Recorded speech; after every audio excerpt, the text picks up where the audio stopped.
Alright, so ito test ko muna itong gulong natin. Yan, nakaano ako 100/80 harap tsaka likod. Mag-aangkas ako, sasakay ko si Mrs. Tatry ko kung okay pa rin yung aking chain set na 39. Yan, 1439. Nung nag 90/80 ako parehas, okay siya, goods. Pati nung 100/80 tsaka 90/80 okay pa rin naman siya, pero medyo hirap sa may angkas. Ngayon naka 100/80 ako, parehas na. So for sure mas mahirap to sa akyatan pagka may angkas kung mabigat. So try natin.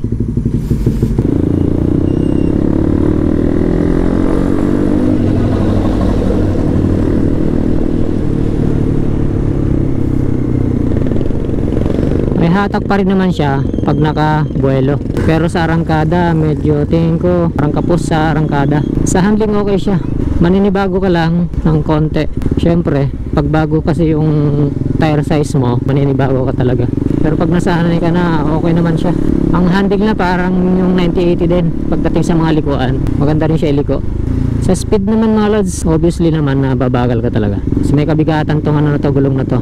Sa likuan talagang ano, magkatulad sila ng 90/80 na same size. Kagandahan nito, yung mga lubak-lubak, yung hindi ganun kalalim ha, talagang sasagasaan mo na lang.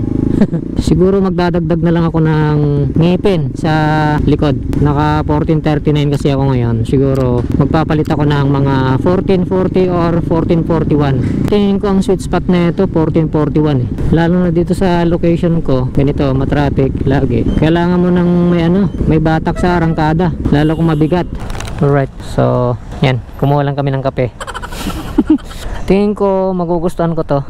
Laki ng gulong, 100/80, same size. Ang tindig niya mga lods, parang mas gusto ko tong tindig na ito, yung mataas sa harapan. Balak ko pa nga sanang mag RZR na handlebar, babalik ko yung dati kasi naibenta ko na yun yung sa akin. Gusto kong bumili ulit. Ang pinag-iisipan ko kung anong gagamitin kong riser. Balak ko kasi yung AHRS na riser ng Indonesia kasi wala akong mabili sa Shopee, so kailangan pang ipabili mismo doon sa mga may contact doon. Para sa akin goods na goods yung itsura niya mga lods. Mas maangas siya tignan pag parehas yung gulong harap tsaka likod. Maaring yung iba ayaw ng ganito kasi sinasabi nga ng iba pag malaki gulong mo mukhang donut. Hindi naman siya mukhang donut mga lods. Yung 1.6 na rim size, sakto yung 100/80 mga lods. Hindi siya pilit.